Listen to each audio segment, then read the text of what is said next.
کیا فرماتے جناب عمر؟ جو شخص زیادہ ہنستا ہے اس کا دبدبا، اس کا روب چلا جاتا ہے. زیادہ ہنسنا، زیادہ مسخرہ بازی، زیادہ ٹھٹھا، زیادہ جو ہے وہ ادھر ادھر کی ہانکنا، فرمایا جو زیادہ ہنستا ہے اس کا دبدبا، اس کا روب چلا جاتا ہے. اور جو آدمی کثرت کے ساتھ مزاح کرتا ہے، کثرت کے ساتھ مذاقیں کرتا ہے، دوسروں کی نظروں سے گر جاتا ہے، دوسروں کی نظروں سے گر جاتا ہے. اللہ کے رسول کا فرمان ہے قہقہا شیطان کی طرف سے ہے اور مسکرانا رحمان کی طرف سے. رضی اللہ تعالی عنہ سے مروی ہے، میں نے اللہ کے رسول کو فرماتے سنا، جب اقامت کہی جائے نماز کے لیے دوڑتے ہوئے مت آؤ بلکہ اطمینان کے ساتھ چل کر آؤ. جو رکعتیں مل جائیں انہیں پڑھ لو اور جو رہ جائیں انہیں پورا کر لو. اور مسلم شریف کی روایت کے اندر یہ الفاظ زیادہ ہیں، فرمایا کہ جب تم میں سے کوئی نماز کا ارادہ کر لیتا ہے اس وقت سے وہ نماز میں ہوتا ہے. یعنی دیکھیں اقامت کا کیوں کہا گیا ہے؟ اس لیے کہ عمومی طور پر ہمارے ہاں جو نمازی دوڑتے ہیں وہ اقامت کے وقت دوڑتے ہیں. کیوں؟ تاکہ رکعت نہ نکل جائے، تکبیر اولیٰ نہ رہ جائے، رکعتیں نہ نکل جائیں، وہ دوڑتے ہوئے آتے ہیں. مگر اسلام کو آپ کی جان کتنی عزیز ہے.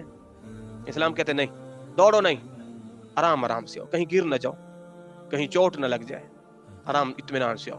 باقی رہا کہ جماعت نکل جائے گی، اس کی بھی گارنٹی اللہ کے رسول نے دی ہے. فرمایا جب سے تم نے گھر سے نماز کا ارادہ کیا ہے اللہ اس وقت سے نماز کے اختتام تک تمہیں پوری نماز کا ثواب عطا فرما دے گا. آرام اطمینان سے آؤ. تو اسلام جو ہے اطمینان، بردباری اور پروقاری کا حکم دیتا ہے. آخری حدیث طیبہ جناب عبداللہ بن عباس سے مروی ہے، فرماتے ہیں عرفہ کے دن ہم حضور کے ساتھ میدان عرفات سے مزدلفہ کے لیے نکلے تو صحابہ کرام پیچھے تھے، حضور آگے تھے. تو صحابہ اپنے پیچھے اونٹوں کو سخت ڈانٹ ڈپٹ کرنے اور مار رہے تھے. اونٹوں کو بھگانے کے لیے ڈانٹ ڈپٹ کرنا، مارنا. جب سرکار نے ان کی ڈانٹ ڈپٹ کی آواز سنی نا تو حضور نے اپنے چابک سے لوگوں کی طرف اشارہ کیا. چابک جس سے جانور کو مارا جاتا ہے، حضور نے اس سے لوگوں کی طرف اشارہ کیا اور میں اے لوگوں، جیسے عصا ہوتا ہے نا ہاتھ میں تو عصا سے، اے لوگوں اطمینان سکون رکھو. کس چیز کی جلدی ہے؟ اطمینان سکون اختیار کرو. سواریوں کو تیز دوڑانے میں کوئی نیکی نہیں ہے. حالانکہ عرفات سے مزدلفہ کے لیے جا رہے ہیں، نیک کام کے لیے جا رہے ہیں، فرمایا کہ سواری دوڑانا یہ تو نیکی تھوڑی نہ ہے. اطمینان سے آؤ. کیوں سواریوں کو مار رہے ہو؟ کیوں دوڑا رہے ہو؟